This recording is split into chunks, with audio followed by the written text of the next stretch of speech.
નવી લગ્ન નોંધણી પદ્ધતિ અને જૂની પદ્ધતિ વચ્ચે મુખ્ય તફાવત લગ્ન નોંધણી અધિનિયમ 2006 હેઠળના નિયમમાં 4 બાબતોમાં છે. અગાઉ અરજી વખતે વર વધુના દસ્તાવેજો લેવામાં આવતા હતા. દસ્તાવેજો અપૂરતા હતા અને વર વધુની હાજરી વિના લગ્ન નોંધાઈ જતા હતા. ચકાસણી ખૂબ જ મર્યાદિત હતી.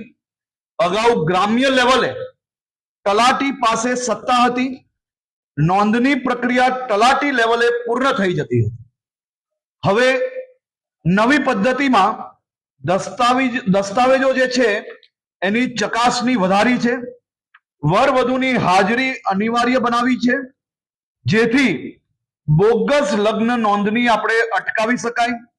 રજીસ્ટ્રેશન પ્રક્રિયાની મંજૂરીની સત્તાઓ તલાટી ઉપરી અધિકારીની તાલુકા કક્ષાએ આપવામાં આવ્યા છે.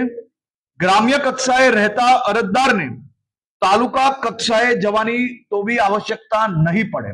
હાલમાં જે નવી પદ્ધતિ છે એમાં નોટરી જે કરીને આપે છે એની જવાબદારી બી ખૂબ ગંભીરતાપૂર્વક બનાવવામાં આવી છે.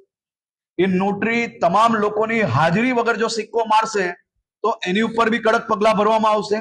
એના પછી જે અરજી હાલમાં જે તલાટી પરમિશન આપતા હતા, લગ્ન રજીસ્ટ્રેશન કરતા હતા, એની બદલે તલાટી હવે અરજીને સ્વીકારશે, તમામ મુદ્દાઓ ચેક કરશે અને ઉપરી જે અધિકારીઓ આપણે અલગ અલગ જગ્યા પર જે જવાબદારી આપી છે તેને એ તમામ ફાઇલ એ ઉપર મોકલવાની રહેશે અને ઉપરી અધિકારી દ્વારા એ લગ્ન રજીસ્ટ્રેશન કરવામાં આવશે. આની અંદર માતા પિતાનું આધાર કાર્ડ બી લઈએ છે, માતા પિતાના ટેલિફોન નંબર, એડ્રેસ બી આની અંદર લેવામાં આવે છે, જેથી લગ્ન નોંધણી જ્યારે કરવામાં આવે એટલે કે જ્યારે અરજી આપે છે લગ્ન નોંધણી માટેની, તે જ દિવસે લગ્ન નોંધણી કરનાર દીકરીના માતા પિતાને આ સંપૂર્ણ ડિટેલ એમના ઘરે મોકલી લેવામાં આવશે.